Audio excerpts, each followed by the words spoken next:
Saludos mis queridos hermanos, bienvenidos a este su canal cristiano, Respuestas al Arminianismo. En esta ocasión vamos a hablar acerca del quinto punto de las doctrinas de la gracia, conocida como la perseverancia de los santos. No olvides suscribirte a nuestro canal para que puedas recibir más contenidos como este.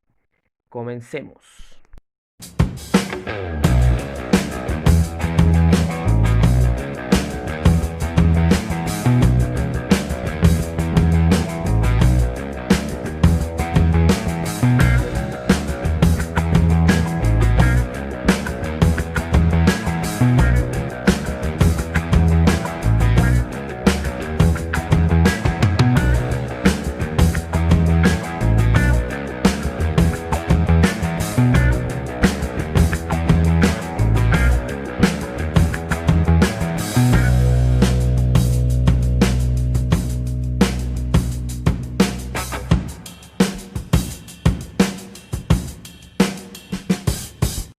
Bueno, después de esta breve intro, pasemos a nuestro tema en cuestión.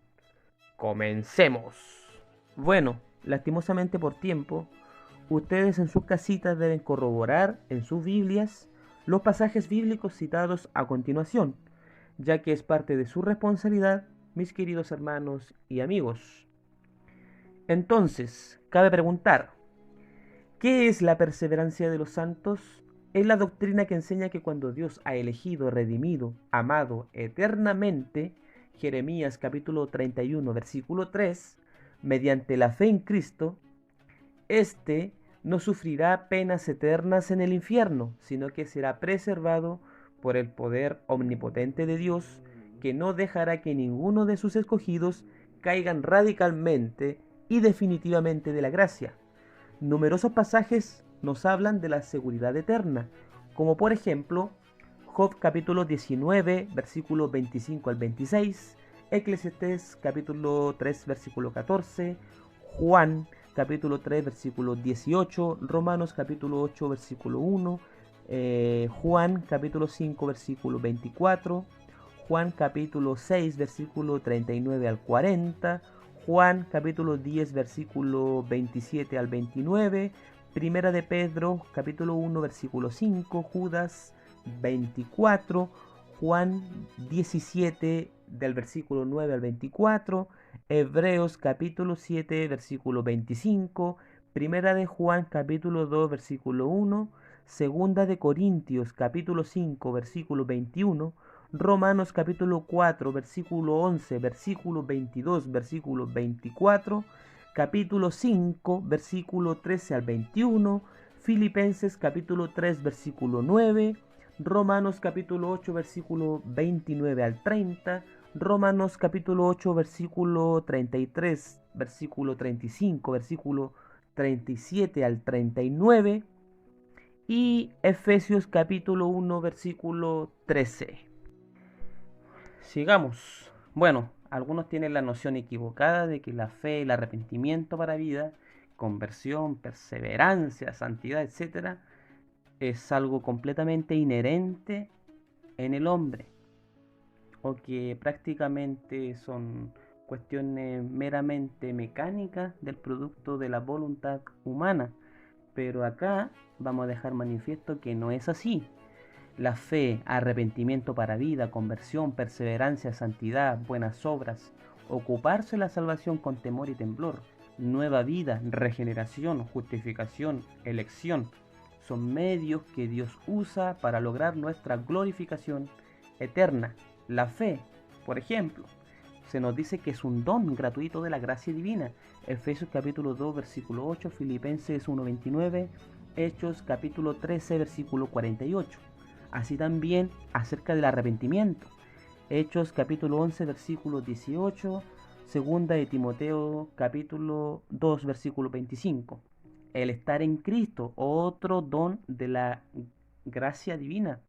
Primera de Corintios 1, 29 al 30, Mateo 11, 27. Ocuparse en la salvación. Ese es otro don de Dios. Filipenses 2:13. La regeneración también es un don de Dios. Juan capítulo 1 versículo 13. Juan 3:6, Deuteronomio 30, versículo 6, Ezequiel capítulo 36, versículos 26 al 27, capítulo 37, versículo 14. Asimismo también la santidad, que es un medio que Dios usa para lograr nuestra glorificación. Isaías capítulo 35, versículo 8. Efesios capítulo 1, versículo 4. Primera de Corintios capítulo 1, versículo 30. La voluntad para obedecer. Filipenses capítulo 2, versículo 13. Primera de Pedro capítulo 1, versículo 2. La justificación, la santificación, la glorificación. Primera de Corintios 1, 30. Romanos capítulo 8, versículo 30. La nueva vida, Efesios capítulo 2, versículo 1 y versículo 5. Colosenses capítulo 2, versículo 13. La perseverancia, Lucas capítulo 8, versículo 15. La preservación de nuestra salvación descansa completamente en la voluntad soberana de Dios.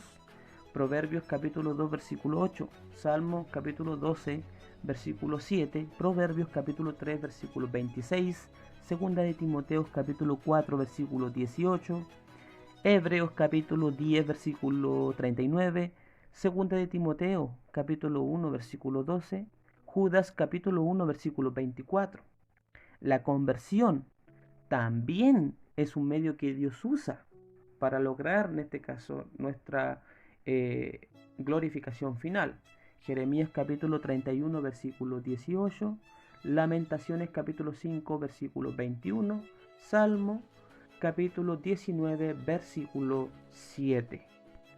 Bueno, asimismo también se nos declara por las Escrituras que los santos ya están en el cielo en el sentido posicional.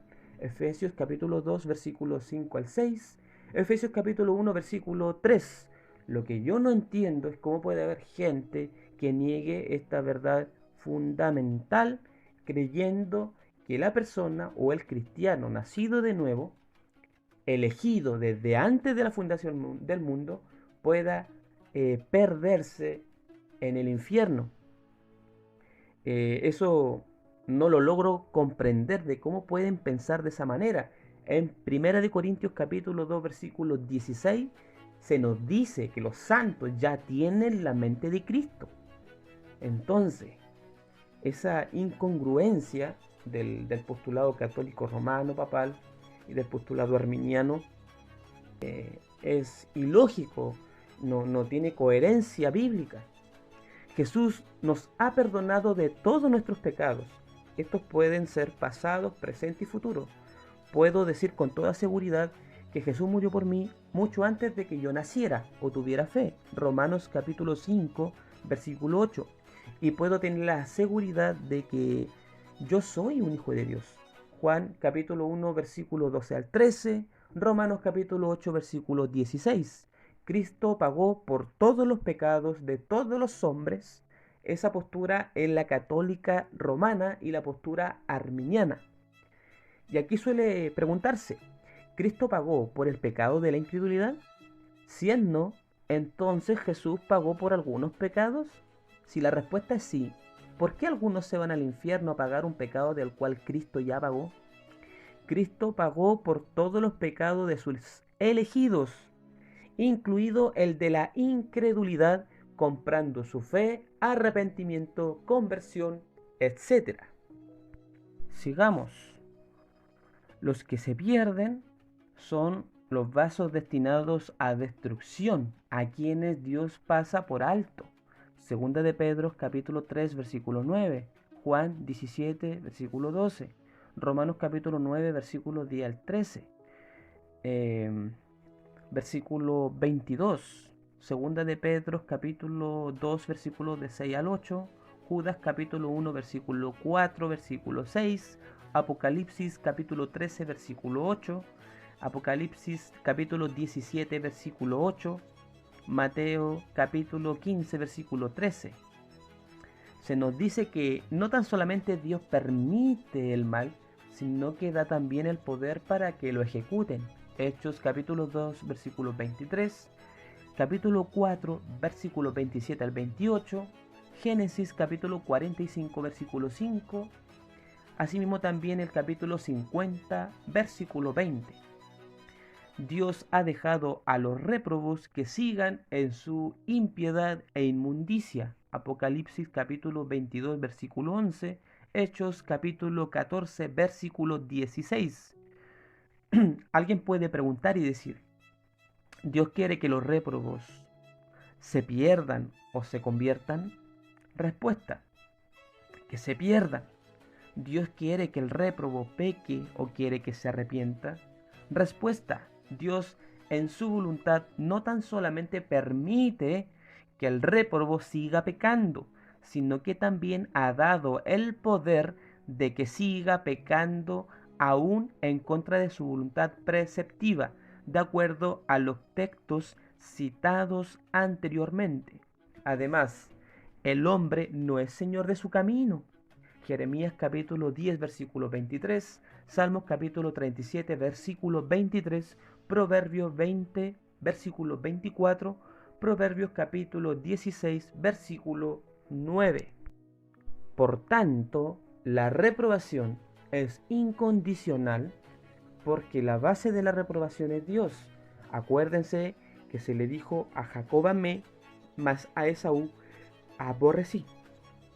Y estos no habían hecho ni aún ni bien ni mal. Es decir, no habían hecho ninguna obra o mérito vistos de antemano por Dios. Entonces, debemos concluir que la reprobación, así como la elección, es incondicional. Pero la causa de la reprobación es el pecado, es decir, Dios toma en cuenta el pecado para la perdición de los réprobos. Al vencedor se le promete la vida eterna. Apocalipsis capítulo 3, versículo 5.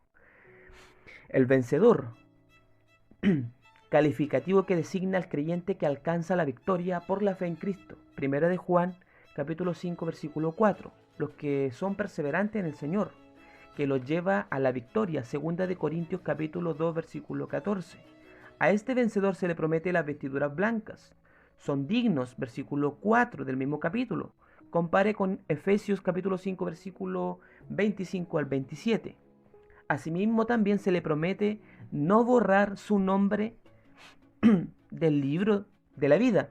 Existe un adverbio de negación con el término no. Si alguien objeta y dice que Apocalipsis capítulo 3, versículo 5 es una condicional, no anula mi punto, porque solamente las promesas son aquellos a los quienes vencen, es decir, los regenerados. Primera de Juan 5:4, no a los que rehúsan creer, que están bajo la ira divina. Juan capítulo 3, versículo 36. Por esta razón los réprobos no pueden creer, como nos dice la Escritura. Por esto no podían creer. Nuevamente, por esto no podían creer. Porque también dijo Isaías, cegó los ojos de ellos y endureció su corazón, para que no vean con los ojos y entiendan con el corazón y se conviertan y yo los sane. Juan capítulo 12, versículo 39 al 40. ¿Qué hay de Apocalipsis capítulo 22, versículo 19? Y si alguno quitare de las palabras del libro de esta profecía, Dios quitará su parte del libro de la vida y de la santa ciudad y de las cosas que están escritas en este libro. Las palabras de esta profecía se refieren a la palabra de Dios en totalidad. ¿Qué hijo nacido de Dios, mis hermanos, negaría la infalibilidad bíblica, inerrancia y la preservación de las Escrituras? ¿Qué persona regenerada, hijo de Dios, de una manera consciente, negaría esta verdad fundamental de las Escrituras? O sea, ¿qué persona en su sano juicio haría tal cosa? La advertencia a la comunidad del pacto deja manifiesto quiénes son en realidad los que han nacido de Dios de los meros profesantes. En realidad, no todos los que pertenecen a la comunidad del pacto son en verdad regenerados. En Israel, como la comunidad del pacto en el Antiguo Testamento, nos damos cuenta de que no todo israelita fue salvo. De la misma manera, no todos en la comunidad del pacto son en verdad salvos o regenerados, sino que además existe gente de aquellos que prueban por sus frutos que en realidad fueron meros profesantes, como dice Mateo capítulo 7 versículo 16, 1 Juan capítulo 2 versículo 19, y puesto que solamente los perros vuelven al vómito, no las ovejas, segunda de Pedro capítulo 2 versículo 22. Entonces, este versículo de la Biblia no prueba en absoluto que un hijo de Dios puede caer a tal punto de terminar en el infierno.